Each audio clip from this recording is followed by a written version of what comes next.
Hey everyone, it's John here, and in this video we're going to take a look at how we can dynamically split columns based on a delimiter in Power Query. So if you've ever used Power Query to split your data by delimiter, you'll quickly realize that it produces a fixed number of columns regardless of your data. So in this video, we're going to find out how we can make that a dynamic process so that depending on your data, it's going to produce the correct number of columns for you. Let's take a look. So here we've got a list of departments, and for each department we've got a comma separated list of employees, and we can use Power Query to split each of these into its own column. So if we go up to the Data tab, we can create a Power Query from table/range. And then all we need to do is right click on our names column, and that's going to give us this option to split the column by delimiter. And then we can choose what delimiter we want. Here we're going to use a custom one because we want to split based on the comma and the space. Now if we take a look in these advanced options, we're going to see that it's going to split into columns, and we've got this hard-coded number here for columns. Let's press OK.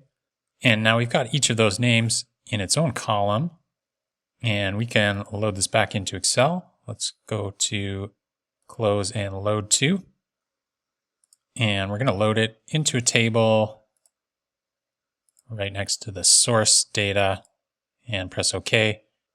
And there we go. We've got our employees split out into their own column. But now what's going to happen if we add new data into our table here and refresh our query, right click and refresh, then you're going to see that we've still only got 4 columns, even though right here we've got actually 6 names.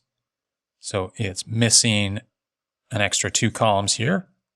And this is also going to be the case if we have less items. So here our table only has a maximum of 3 names, but if we right click and refresh our query, then we get this empty column. So we've created a Power Query where the number of columns that we're splitting to is hard-coded and doesn't change based on our data.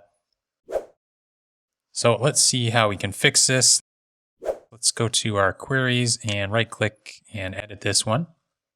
And in our applied steps, let's go back to our split column step. And we can see the M code that it generates. We've got this hard-coded list of column names that it's going to split into. Now it turns out that here we can use a list of column names, or we can also just use a number, so 4 columns. That's going to result in the same 4 columns here. Or if we give it a 6 here, then we can create 6 columns. So all we need to do is calculate this number. So let's go back to our change type step. So this is our source data. And so to calculate the number of columns we need, we just need to count the number of commas in each item and then take the maximum of that. So I'm going to go up and add a column. Let's add a custom column. And we're going to insert that step. I'm just going to call this column count. And we've got this function that we're going to use, text.positionOf. And so what we're going to do is find the position of our commas in our name column here. And so we're going to look for this comma and space character. And if we just create this calculation, then that gives us the position of our comma and space character. So here we can see that it's the 5th character. So starting at 0, the comma is the 5th character. Same with this and this. Now this position of actually has a 3rd argument, and it allows us to do this for a given occurrence. And we can actually choose to return all occurrences of our comma and space character. And when we do that, instead of a number, we get a list of numbers. And in this case, we're not really concerned about the position. We're just concerned about the number of items in this list. So here it's found the occurrence of this comma and this comma. So it's the 5th and 11th character that those commas appear at. But we don't really care. We just care that there are 2 items in this list. And so what we want to do is count the number of items in each of these lists. And to do that, we can use list.count. And so that gives us our comma and space character count. So here we've got 2, here we've got 1, here we've got 1. Now we don't actually want the number of commas. What we want is the number of columns that we need to accommodate our names. And so it's just going to be the comma count plus 1. So here, let's just add 1 to that. And so now we need 3 columns here, 2 columns here, and 2 columns here. And what we need to do is just find what the maximum number of columns is. So let's select this and let's go up to transform. And let's take the maximum of that column. Let's insert that step. And now we just get a single scalar value. So here, in this case, it's going to be 3. So we need 3 columns in this case. Now let's go back to our split column by delimiter step, and we have an error. And that's because it's referencing or trying to split based on this calculated maximum step. So it's trying to split just a single value. So here instead, what we're going to do is change that reference, and we're going to go back to the start of our query.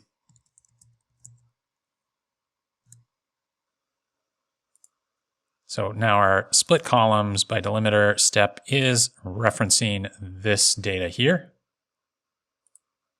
And we're also going to update this hard-coded 6 so that we can reference our previous step, that calculated maximum step.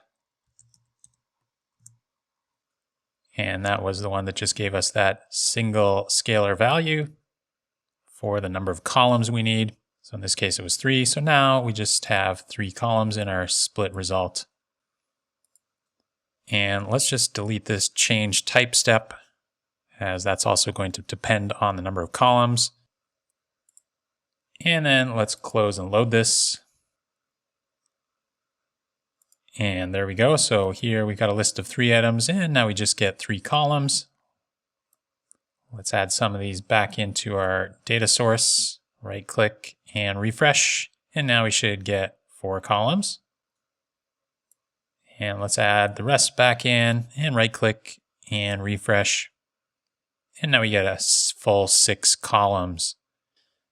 So there we go. Now we have a fully dynamic split column step in our Power Query. If you enjoyed this video, make sure you hit the thumbs up button and subscribe to the channel for future Excel videos like this one, and we'll see you in the next video.